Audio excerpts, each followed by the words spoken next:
Okay, so I have a lot of material, but I'm going to try to keep it down. My goal is not to scare everyone, but I am going to bring up some compelling points, some things that we're seeing in the field, as well as talk about some of the strategies to get your arms around really building and sustaining an effective enterprise security program. So how many people really think of security, they just think passwords and firewalls, honestly? Okay? That's really what I think the systemic bias is that if I've got a strong password and, oh, by the way, our company, or I've got a firewall at home, we're good, we're all set. Well, security goes into a lot more depth than that, and we'll talk a little bit about, from a people, process, technology standpoint, as we start to look at some of those compelling things that are leading to the amount of data breaches that we're seeing. 2015 went down as the year of the breach, and 2016 promises to be just as threatening, if not more so.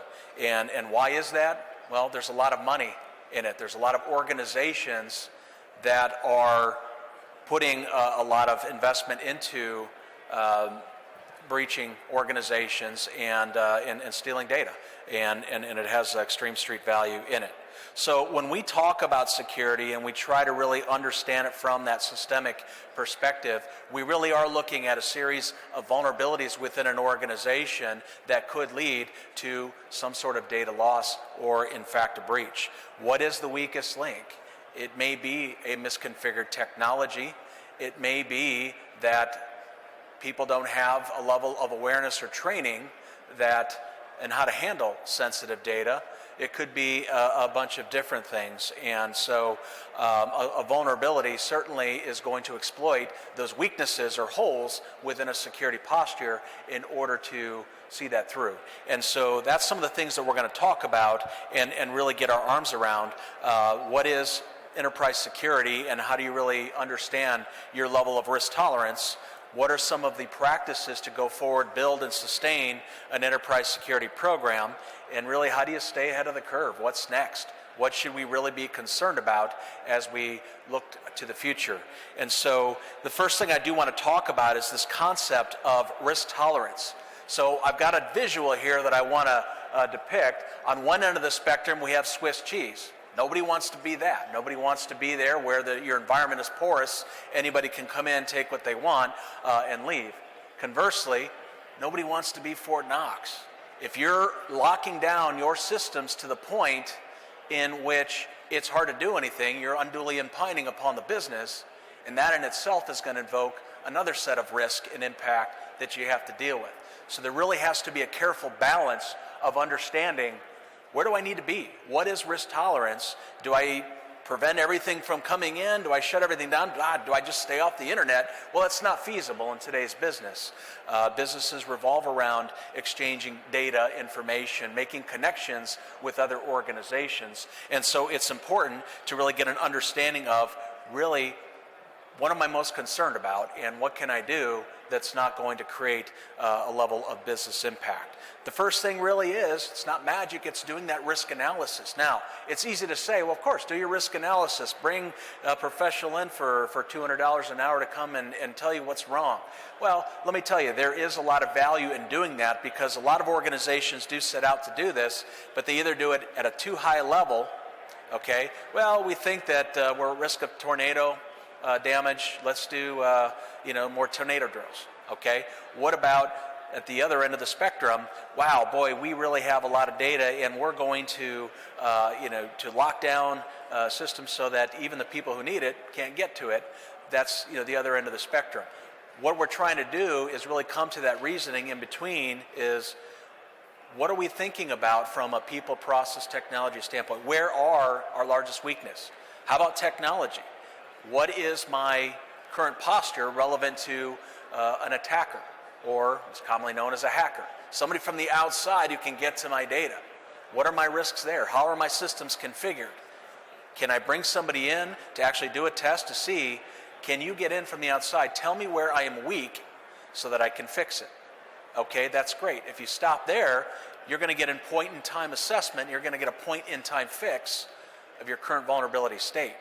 what's going to happen is a lot of the issues that led to that in the first place are going to recur, and you're going to be in the same place. So there's got to be process. What's your process to sustain, let's say, vulnerability management, your ability to patch systems in a timely manner to make sure that they're more secure? So those are things that have to be factored in as well. How are people interacting with this data or these systems? And when I talk about tolerance, here's where we need to come to a decision process. Encryption, for instance, is one of those fundamental security controls that can do a lot of good for you, especially data in transmission. If you're using a lot of what we call weak protocols, like things like FTP, file transfer protocol, or some of the other ones in the environment, you're sending text in the clear. That's not always a good thing. HTTP versus HTTPS. All right. So if you're entering credentials onto a screen, how many people honestly look at that URL, the website, and see that that S is there instead of just HTTP? Honestly, it should be one of those things that you look for. Okay, one of two things might be happening if it's just HTTP and you're entering credentials into that system. Either one, it could be an attacker site. B, it could be an organization that really doesn't care or just doesn't have a good understanding of how they should handle sensitive data. So it's things like that bring into play the concept of risk tolerance. How are people interacting with data? How should they be? And what level of control do we need to apply? So we go back to the encryption example. Do I encrypt transmission data? Absolutely. It's easier to do. There's a lot of technologies that can facilitate that. How about encryption with data that's at rest? Okay, meaning it's in a database or some other storage mechanism. Can I encrypt that? Well, of course you can. Should you? Well, it depends on your tolerance. What are some of the business factors associated with that? If it's a database in which you can assure that, well, it's limited access, and I validated that. I've had a third party maybe come in and validate the limitation of access. That database physically is stored in a data center away from the general populace of even the internal organization, or of course the outside. Those might be some compensating factors that might get you more comfortable with, okay, well, nobody's going to walk off with this big storage area network, okay, so I might feel a little bit more comfortable with not encrypting that data.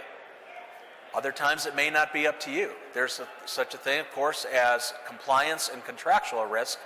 If you are a service provider and you're on the hook for securing that data, and it states, and I've seen this in reviewing contracts for organizations, that you will protect the data, including when encryption at rest, and you're not meeting that, again, you're opening yourself up to some liability there. Okay, so again, it's finding that sweet spot somewhere in the middle between Swiss cheese and Fort Knox that a lot of organizations are going to need to be at. Easier said, than done, of course, and without going into a lot of deep examples, staying with the time limit, we'll just have to suffice that this is doable.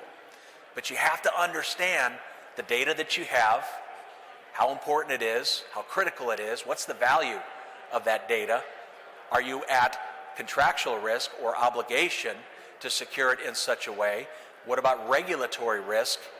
And then that's how you formulate your control program. Now, one thing to consider, a lot of organizations like to chase compliance risk. Okay, I'm a healthcare organization or I'm a service provider, and I need to subscribe to meeting the HIPAA requirements, the security audit rule, the security rule for the Health Insurance Portability Accountability Act.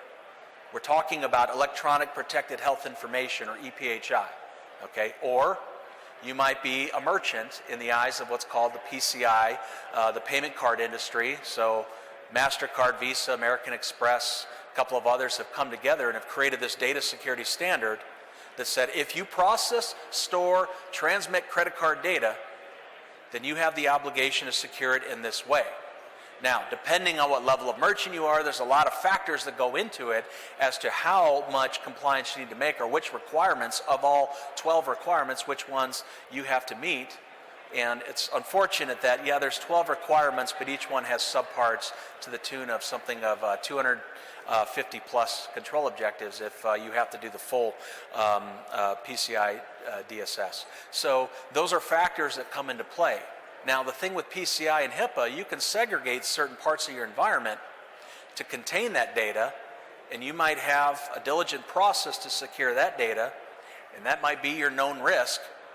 But if you're not applying this to the rest of the organization, you might have other risks involved that you're not necessarily contemplating, okay? If you're a service provider and you have customer data, okay, it may not be privacy related or protected information in that regard, but it's important to you and it's important to your customer. It might be intellectual property. It might be other proprietary information that you just don't want to get out. You take a manufacturing organization, from a security perspective, there's not a lot of regulatory drivers for them, but there probably is a lot of intellectual property. There probably is a lot of formulas or things that they don't want to get out because it might cause marketing damage or market share damage, other reputational harm. Those are real factors, and that becomes some of the other unknown risk, the potential for uncharted risk, if you will. And so a depiction like this kind of visualizes, if I'm just chasing what I know to be something I need to fix, all right, that's fine. But compliance does not equal security. It just does not. So there's a balance of the organization to consider as you're going through this and making sure that you're looking at those undefined risks, things that, let's step outside. Let's look at things from not just, the system perspective, but let's look at, how about downstream our service providers or critical vendors to us? How many organizations, you don't have to raise your hands, but I'll make the point, have a vendor that comes in and every time they set up a technology or set something up, they leave the default password enabled? It happens. It happens all the time. We find those things. Unfortunately, the bad guys find those things too, and that gives them a way into the organization. So that gives you just some perspective on taking a more holistic look at security and saying, well, let's consider everything. Where does all of our data go? Who do we interact with? How do we connect our environment to others? Is there some level of trust associated with them? And if there is or is not, regardless, what are we doing to ensure the right level of protection is in place based on our tolerance? So if we look at different techniques, and I'm just going to throw these up here, when we talk about security from our perspective, at least from a testing or services perspective, and this is not a sales pitch, this is just meant to for demonstration, there's a very technical side of things, and again, you can get that point in time risk. If you want to understand how susceptible am I to a data breach where my systems and data as they stand now are concerned, you can bring in an organization, or you can do it yourself, facilitate a penetration test. Okay, there are different things. Vulnerability tests and penetration tests, there's a fundamental difference. Vulnerability test might be you just scan your systems and the scanner might tell you what some of the vulnerabilities are. The pen test is going to go a step further and prove, here's what I can do with this weakness or this vulnerability now in order to exploit these systems or this data and get to this point, and here's the true risk. Okay, application securities. When we talk about web applications that are out there, a lot of the charge of developers, and this is nothing against them, developers do some great things, but if their charge or their mandate is to get this thing up and running, security might take a back seat. That's the reality.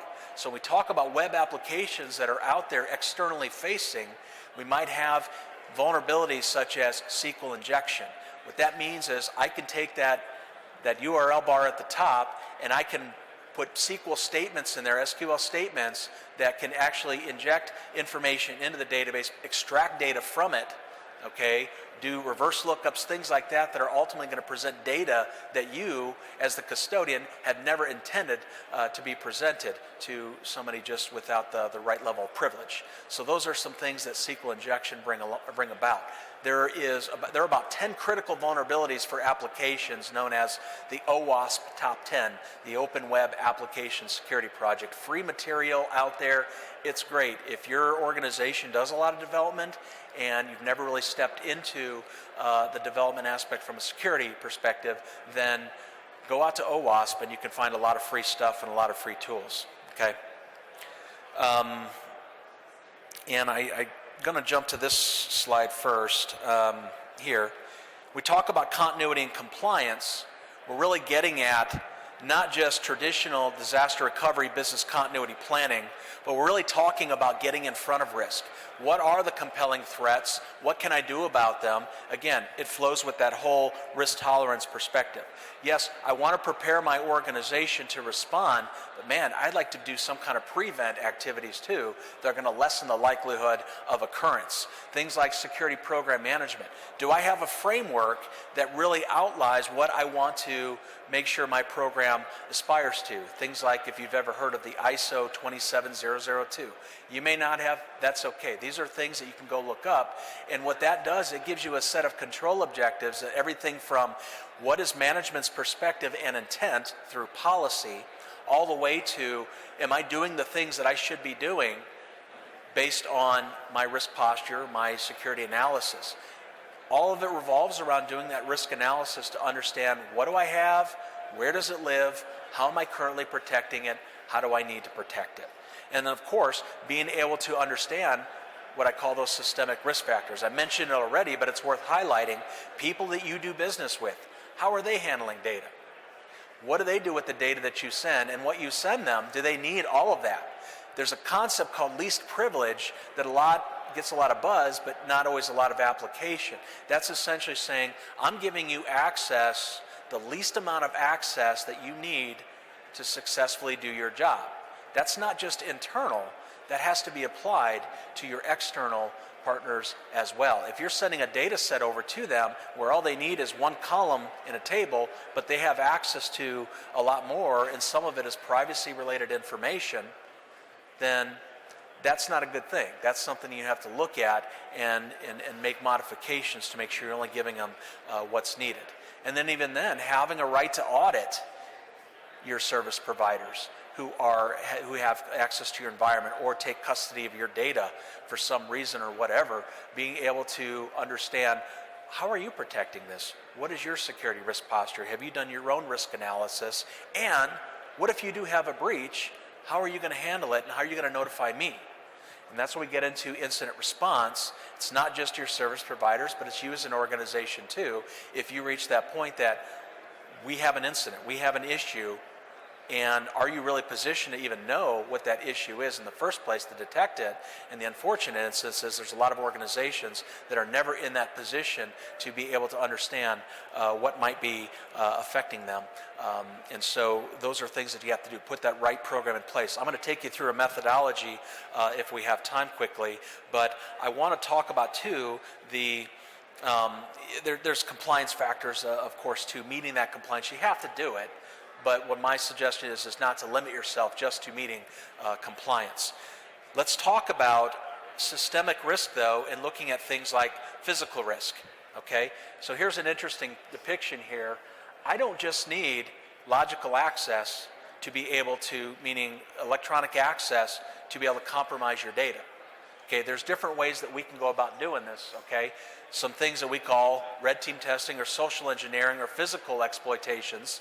If I can get to an environment, let's say I get to one of your conference rooms, maybe I get past a guard, a receptionist, or it's an open room and there is no lock to it, okay, from the outside. I go in there, I plug my laptop into that active network jack.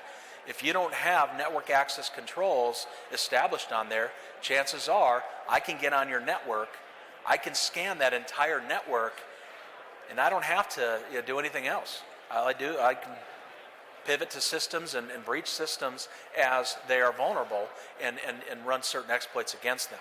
That is why physical security has to be considered as part of your security plan. It's not just firewalls and passwords. You have to look at this holistically because, and here are some techniques that we've used very successfully to get to data and to sensitive areas within an organization. Piggybacking. Somebody comes up behind you, follows you right inside.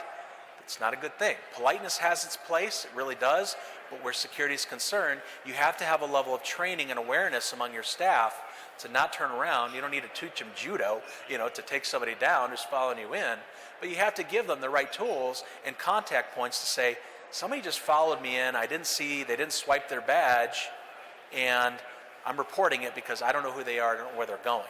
So that's why having a policy that suggests no matter what, even if you're with people you know, get in the habit of always swiping your badge so that people can see that, recognize it.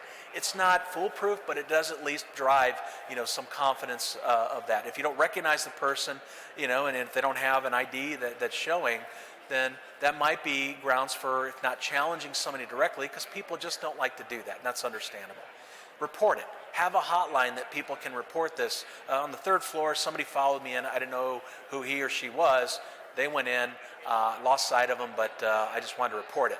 Do that. It makes sense, okay? Misrepresentation in disguise. Yes, this is me, all dressed up. This is some fun work that we do sometimes. There is a level of political correctness in the environment that people are afraid to challenge somebody who looks like he's a blue-collar person, he's working hard. I'm not going to challenge him. I'm not going to be the person that gets laughed at because this person dressed as he is, came in and said, I'm here to collect the shred bins. Okay, I don't know anything about that, but he looks like he knows what he's doing, so I'm going to let him to it.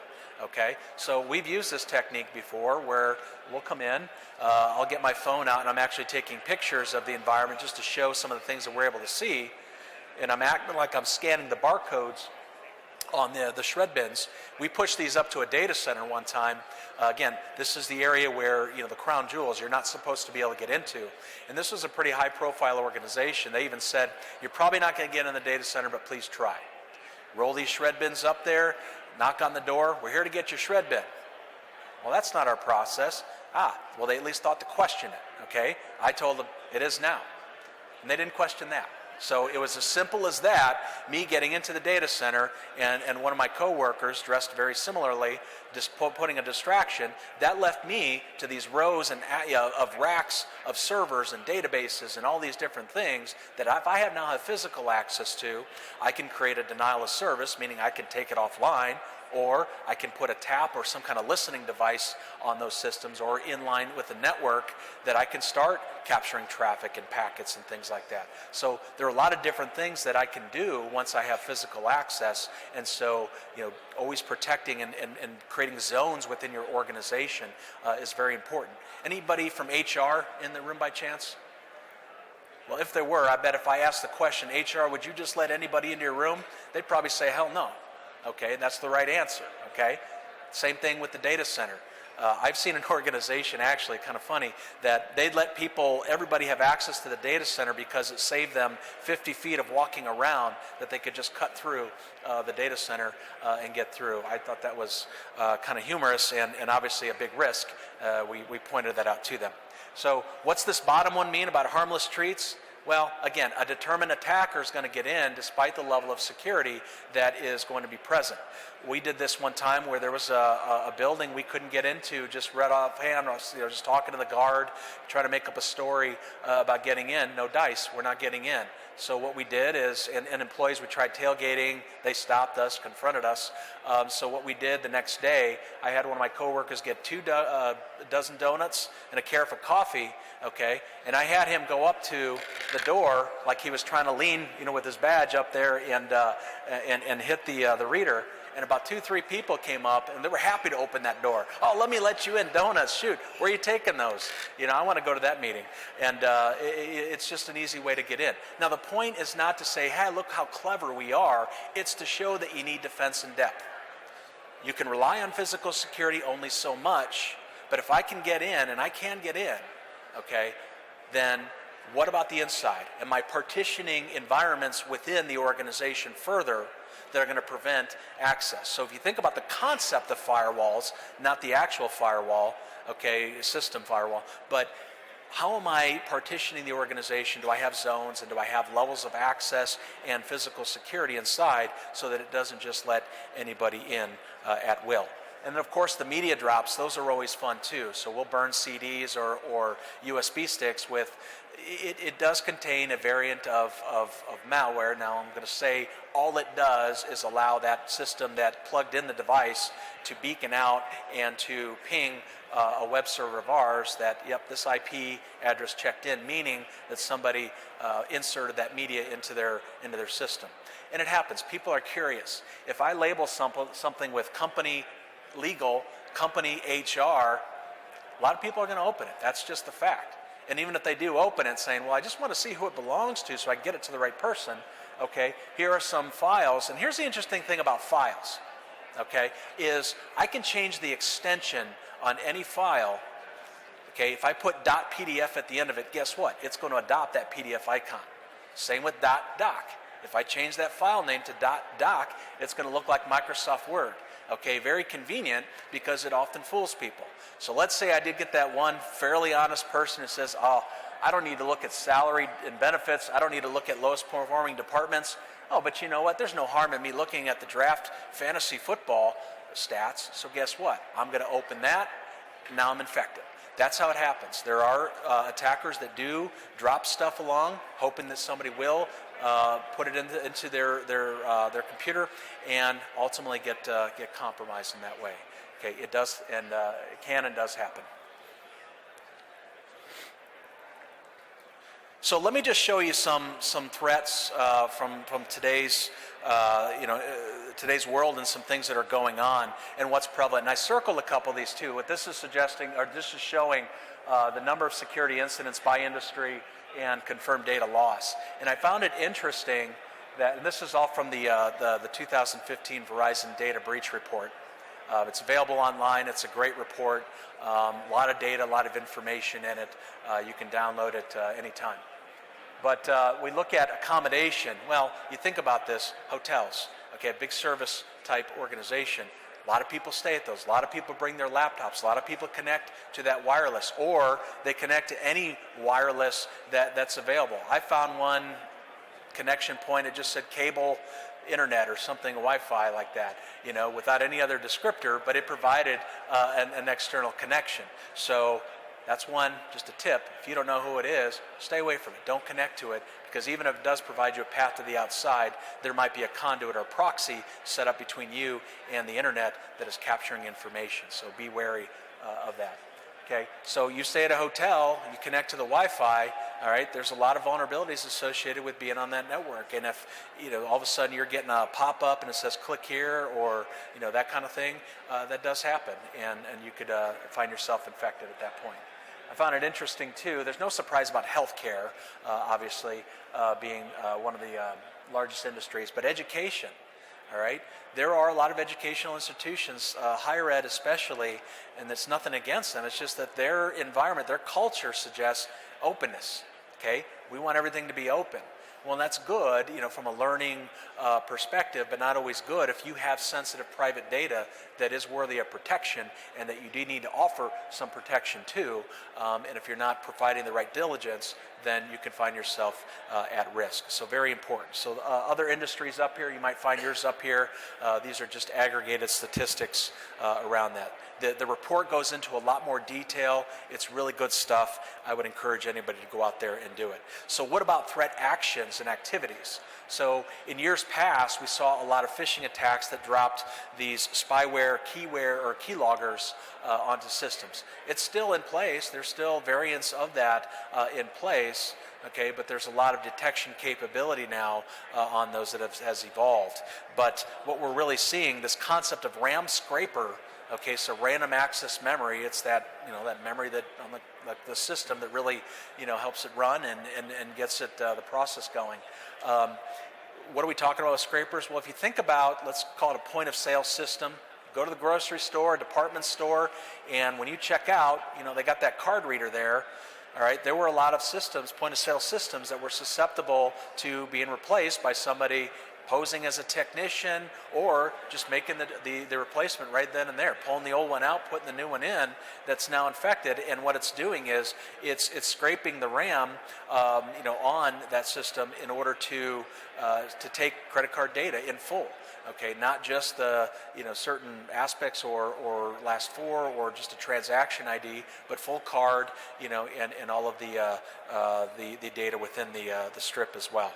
Okay, so a lot of that has come to play. Credentials, unfortunately, this is one where, again, employing some social engineering, you can talk to somebody and say, oh, I'm here to, or I'm from your company, and, you know, we're testing out a new remote site. Go ahead and enter your credentials here. They might send you a link, or you might get a call from Sony proposing to be Microsoft saying, we're seeing a lot of malware coming out of your computer. Really?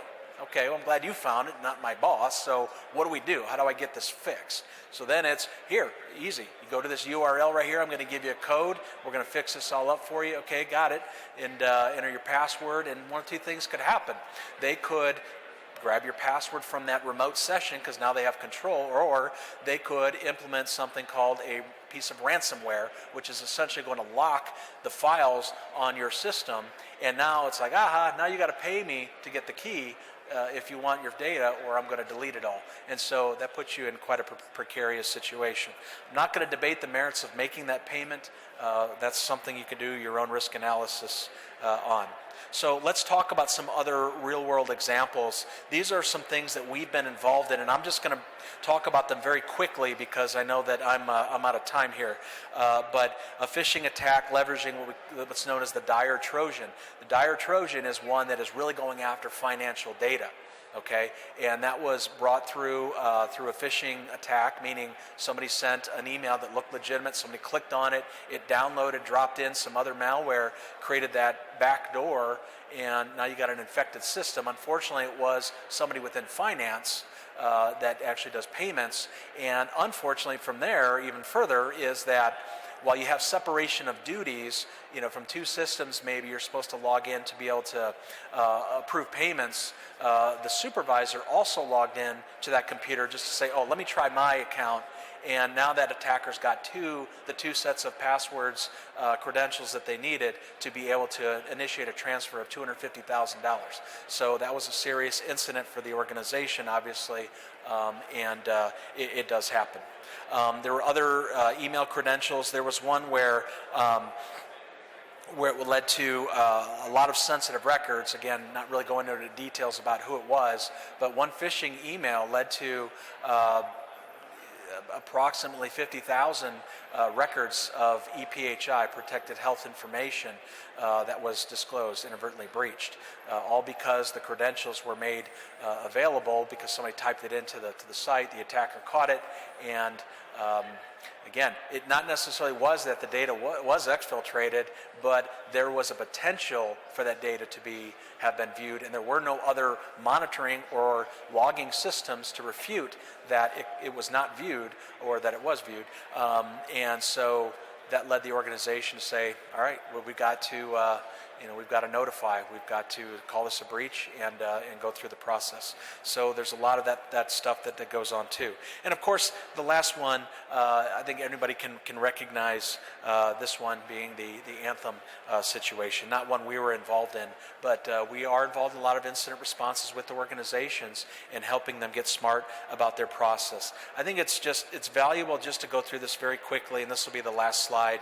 But talking about incident response, what do I really do? How do I get a start in really doing something tangible instead of just documenting, well, I think here's what we'll do? Well, there are really 4 phases, and this is from the NIST standards, and so it's not something we invented, but we do subscribe to it, and we put a lot of customization into it. You have to be able to identify when something is occurring. You have to have the right level of people, process, technology in the environment to be able to understand if something bad is coming in. If you rely solely on static-based intrusion detection systems or intrusion prevention systems, you might get a decent look, okay, at some of the real high-level common vulnerabilities, but some of the things that might be registering on an IDS as low might actually be a high, and you have to be able to do the analysis on it to understand it. Again, what IDS doesn't want to do, since it's a off-the-shelf type of setup, is unduly impine, so it doesn't want to send a bunch of alerts, nor does it want to categorize things too high because it doesn't really understand heuristic behavior of what this malware is trying to do. Nothing beats the power of human intelligence on this, so really understanding what's going on. It does take a trained analyst to say, oh, you're calling it a low, but I'm going to tell you why this is a high, and then run it through a test, a sandbox, and say, yep, this system's infected with this is the process you need to do to take it down. And that gets into the things like containment and eradication.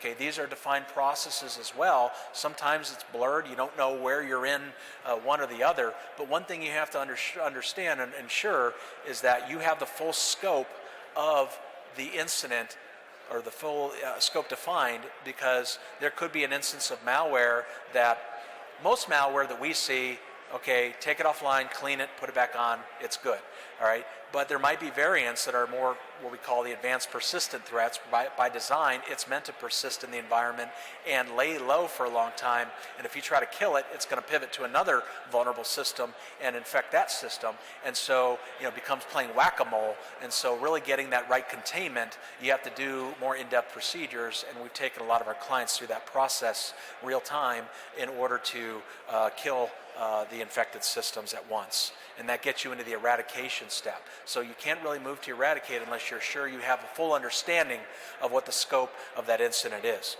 And then getting into the recovery aspect. This is not just saying, whoo, shoo, boy, we dodged a bullet there.